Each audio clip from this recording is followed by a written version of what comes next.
யாராவது உங்கள தப்பா புரிஞ்சுக்கிட்டாங்கன்னா, தப்பா விமர்சனம் பண்ணுனாங்கன்னா, அத நெனச்சு ரொம்ப மனக்கஷ்டம் அடையறவங்களா நீங்க?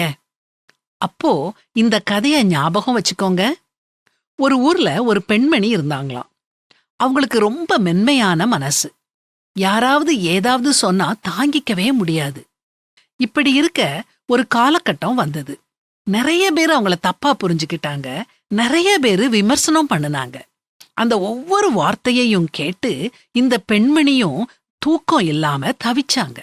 அதனாலேயே இவங்களுக்கு ஒரு நோய் வந்துட்டுது. அந்த நோய்க்கு ஒவ்வொரு நாளும் ஒரு கசப்பான மருந்த சாப்பிட வேண்டியதா இருந்துச்சு. அப்படி ஒவ்வொரு நாள் மருந்து சாப்பிடும் போதும் இந்த பெண்மணி நமக்கு இந்த வியாதி வந்ததுக்கு காரணம் யார் யாரோ, ஆனா மருந்து சாப்பிடுறது நாமா இருக்கோமேன்னு நினைச்சுப்பாங்களாம். இந்த கதாபாத்திரம் வேற யாரும் இல்லீங்க, நாம தான்.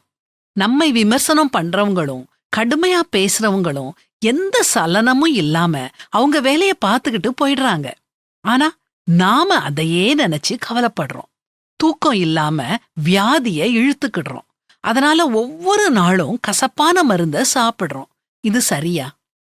நம்ம நலன்ல அக்கறை இல்லாதவங்க, நம்ம பற்றி சரியா தெரியாதவங்க சொல்றதுக்கு நாம இவ்வளவு மதிப்பு கொடுத்து கேட்டு அத மனசுல வச்சு குழப்பி நம்ம மன நிம்மதிய கெடுக்கணுமா? யோசிச்சு பாப்போம். மரணமும் ஜீவனும் நாவின் அதிகாரத்தில் இருக்கும்.